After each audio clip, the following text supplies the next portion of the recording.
Hello, Ken Poirier here. Have to do another video talking about fake tattoos, which is my new book that's out. Well, it's out-ish. I've written it, I've rewritten it 9 times now. Just finished the 9th draft, and hopefully, well, it's at least as far as I can go until a professional editor looks very loud out here. Until a professional editor takes a look at it. So right now I've got it out at agents, and they're looking at it and trying to see if they want to pursue it and get an editor involved and publishing and blah blah blah. It's a very interesting book, so I understand why they're taking their time to figure it out. But at the moment, it's available on Wattpad, which is a authoring platform, I guess, that was very instrumental in creating fake tattoos, which is kind of the focus of this video. So anyway, so when I first started writing it in March, I was very, very upset with the state of the world.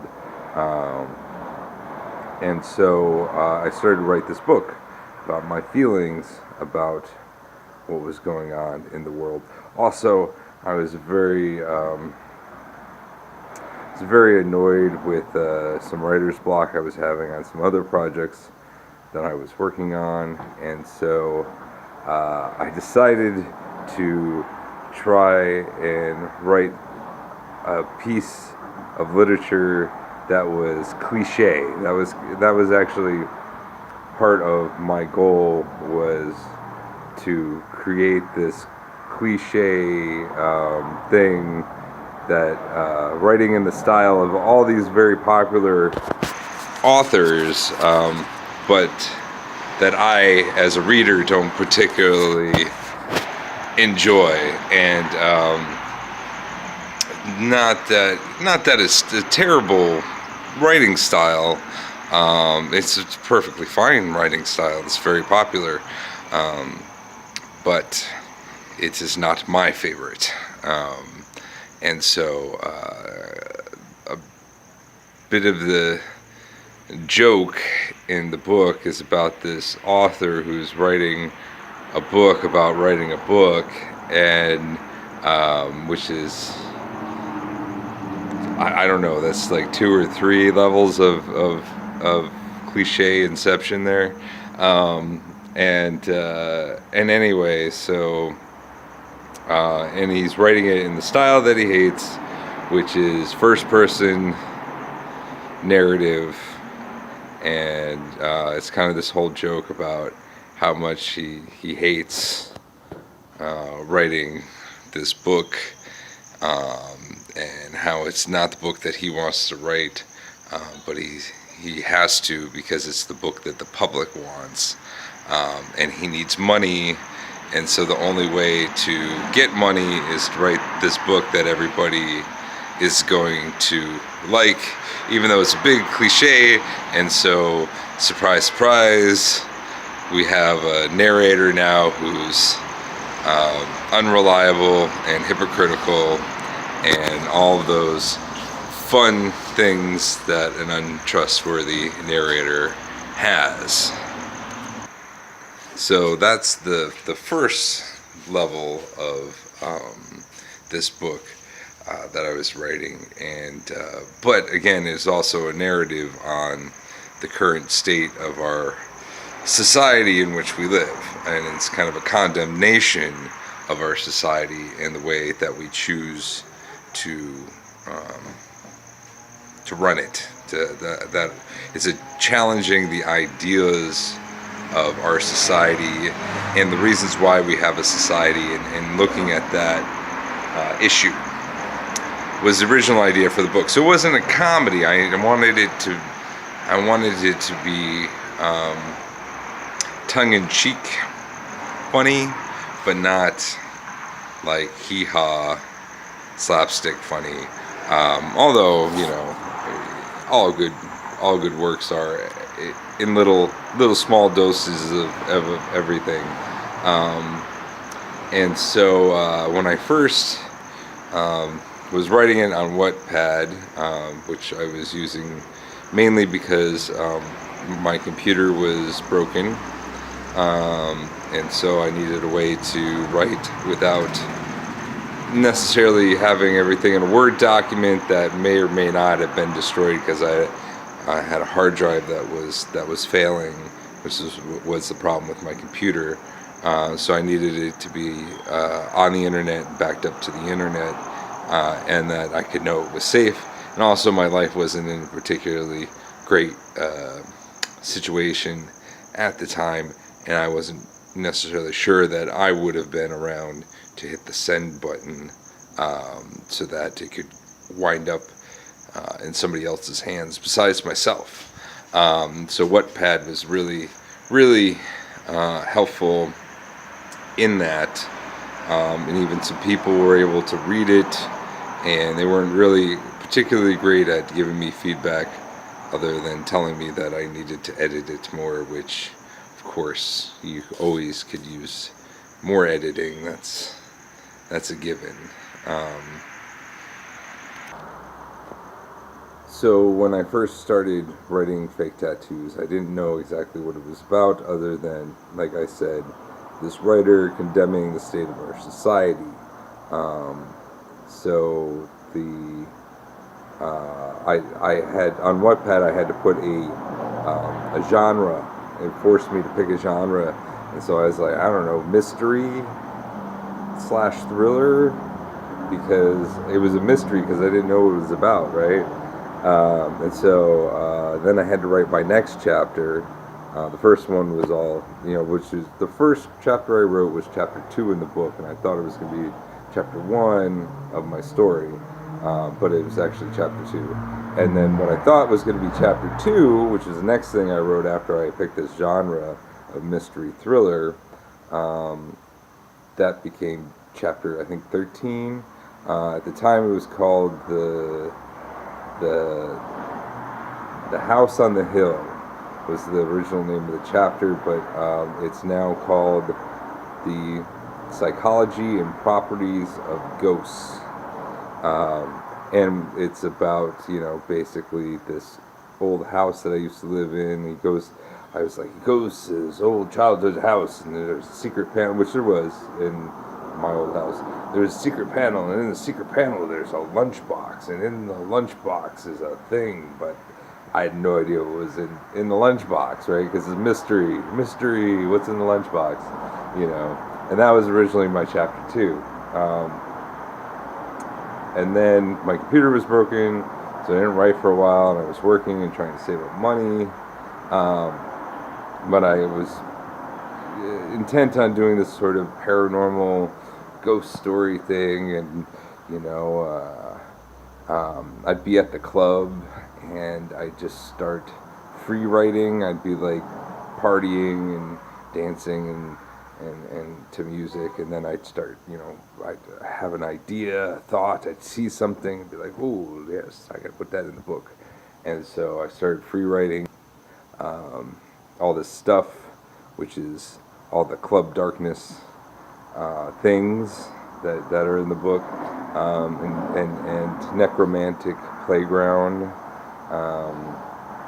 These are inspired by the goth scene here in Los Angeles, and so I was doing that, but I didn't really have a story. I was writing things in my notebook and stuff. I was out doing deliveries on my bike, and I would have an idea, and I'd stop and I'd write a thing down, and so that's where all the bike messenger stuff came from, because that was when I was on my bike and I had these ideas about this bicycle and all this stuff. I started writing that down, all on my phone, on Wattpad.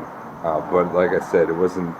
There was no cohesive narration. It was just all a bunch of happenings and memories and ideas, and then of course the dreams. All the dreams in the book are actual dreams that I've had, and so I was writing those down. I didn't know the context of them in the story yet, and that's when I met this girl. And I'm not going to mention her name because unless she says to me, you can mention my name, but a lot of the things with Samantha are based off of this girl, and we'll just call her Samantha. And so Samantha is this girl who came into my life, and I was immediately head over heels in love, trying to pursue her. We're friends now, but I was trying to pursue a romantic relationship with her, and not doing a very good job. But she's wonderful, and it was very inspirational. And so I kind of had that thing with her going on with the character. And that kind of gave me the idea, and then of the actual plot for the book. And but I didn't want to do a paranormal romance, right? Because I had already done, I was already working on the Rick and Liz saga, aka Love and Hamburgers, and doing that paranormal romance series. So I didn't want to start another paranormal romance series, but I think all good stories have a romance in them. That's part of the main story arc, even if it's not a romance story. So even if you're an adventure or a spy thriller or whatever, there's always going to be some kind of romance of some sort happening, some girl. But I didn't want it to be the trophy girl, I didn't want her to be a prize to be won, right? Because that's a trope, right? That's just too damn cliche. But of course, the narrator in the book doesn't know this, But anyway, so that led me to this whole sort of thing going on with God and the devil, and they're having a bet, and that's not exactly clear in the story, but that's the unspoken thing that's going on, and you can kind of pick up on it a little bit. I leave some clues there, but in the books that follow, because it's a series of 8 books, this is the first book in a series of 8. I thought it was only going to be 1 when I started it. Now I finished it and I'm like, oh, this is actually 8 books to tell this whole story. And so, yeah, so this is the first one. And anyway, so God and the devil, they got this bet, blah, blah, blah. And that's part of the reason why a bunch of this weird stuff happens in the book. And I was, looking at that idea of, spirituality and birth and death and all these kind of real deeper kind of thoughts. And so that's when then once the devil was involved, and and all these ghosts and everything, I was like, oh. I dropped my phone. Shoot, I don't know if I'm upside down or not. It's a helicopter. So damn loud in LA. Anyway, so, this town's so noisy. So, anyway, then I was like, I know what this is now. It's a horror. When I started writing the parts about Satan and the devil, and I was like, oh, this is scary stuff. And then, of course, with the ending, which I'm not going to talk about, but then I was like, yeah, this is definitely a horror. The horror. So yeah, and that's kind of the evolution genre-wise of fake tattoos. So that's one of the real issues I'm having with getting it out there to an agent and getting them to give the old heave ho thumbs up on it, is because the plot changes, you know, as the book goes on. When it first starts off, it's very mundane reality. Guy writing a book, he's upset about being poor, and he wants to kill people, and he's just pissed, and it's very like Fight Club, you know. In fact, I sent it to Edward Hibbert first, who was also the first to turn it down. And then the second part is very like, all about,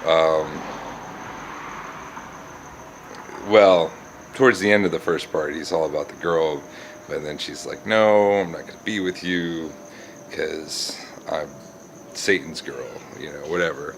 And so then he goes off and flies off on the handle, goes back east, and then it's just like ghosts for like 6 chapters. It's like straight ghosts, and just kind of the idea of ghosts existing and in the afterlife, and the main character is very scientific too. That's like one of the qualities he has. So he's like always referencing all this like college stuff, you know, smarty pants scientist stuff. And so then the third part of the book is, of course, with the devil and God, and it's like electric Kool-Aid acid test. Basically, it's like Ken Kesey wrote the third part of the book, and then the fourth part is the final, the ending, where it's like, ooh, the truth, the awful truth is revealed, dun dun dun. Where, you know, at first it seems like everything's gonna work out, but of course it doesn't, because it's a horror, and it shouldn't work out if it's a horror. So anyway, so brings us to the final thing, which I'm gonna have to have a shorter announced version of this, so that everybody knows what's going on.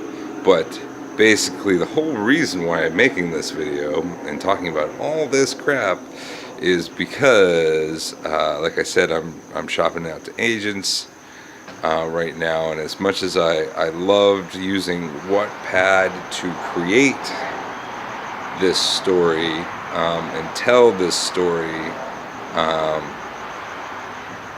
I have to take it down for the purposes of soliciting agents, I guess, because while it's on Wattpad, even though it's kind of it's not like it's got an ISBN number or anything, but technically it's published, but it's web published. It's not like ebook publishing, or it's not like Amazon or Barnes and Noble or anything, but still it's kind of for certain things I'm doing, like Pit Dark. It's coming up at the end of October, and these other pitches that I'm doing, I need to take it down on October 15th. So if you haven't read it yet and you want to read it on Wattpad, on October 15th, it's coming down. And if you started it and you haven't finished it yet, by October 15th, when I have to take it down,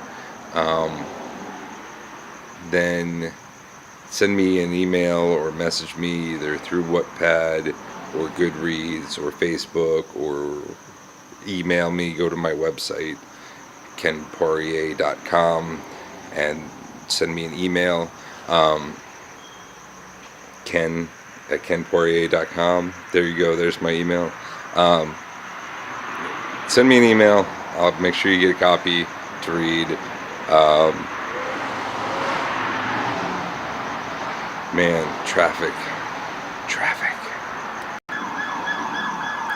They're coming to take me away. Ha ha, hee hee, life is beautiful, and I'll be happy to see those men in those clean white uniforms. So now that that's over, and that's normal. That's like every 15 minutes around here. So, like I said, taking it down October 15th off of Wattpad, and then it's gonna stay down for a while. It's gonna stay down for a while, at least until these pitches are over. And if it doesn't get picked up by an agent, I guess I'll put it back up. But if I do, because of the fact that it's not a young adult fiction. This is for adults. This is like, it is like soft core compared to fake tattoos, in my opinion. But you know, what do I know? Maybe I just don't understand how scary clowns are. I don't know. But anyway,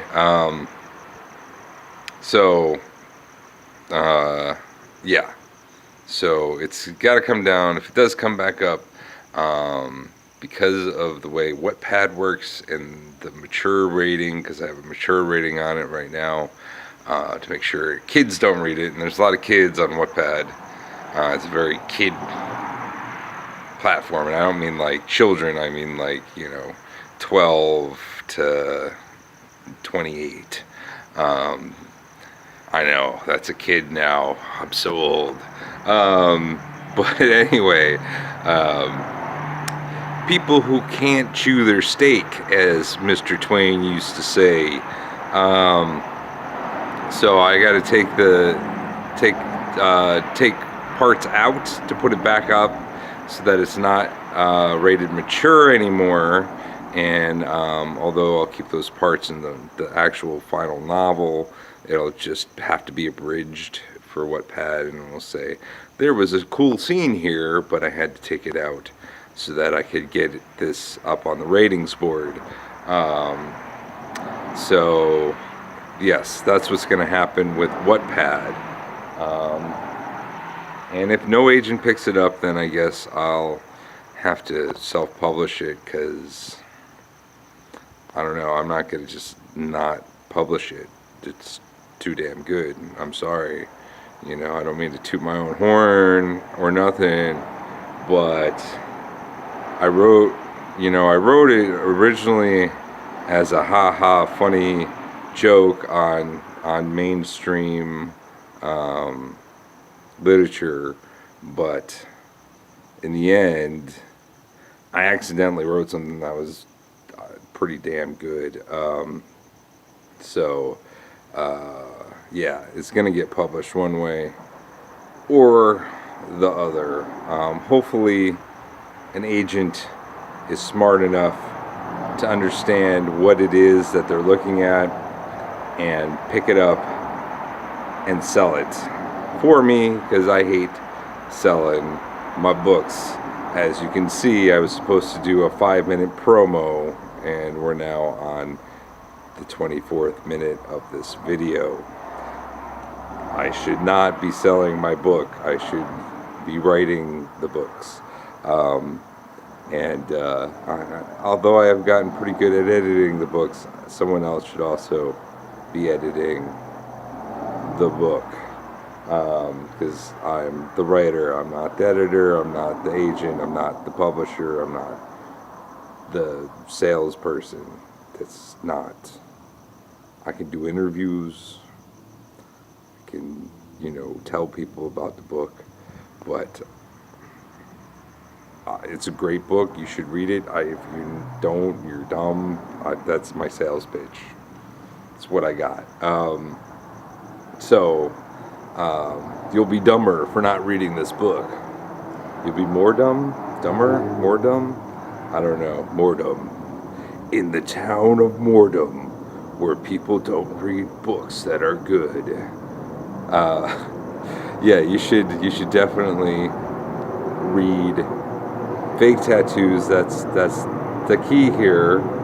And if you want to read it on Wattpad, you should read it before October 15th, when I will be taking it down, because that's how publishing works. I'm sorry, it's out of my control. I wish I could leave it up there for people to read forever and ever, but I got to take it down October 15th. So sorry about that. If you want to finish reading it, send me a message. That's it. That's the video. I'm just going to keep saying this over and over again. So you can stop now. You can hit the stop button. You don't need to keep watching the video. I've said all the things that I needed to say about fake tattoos. Press the stop. Bloop, bloop, bloop, bloop. I'm just being weird now. Just being weird. Look at how big my finger is. It's so big. It's so big. Oh my god. I've gone crazy from trying to record this video for 8 hours. Alright, I'm gonna hit stop myself now.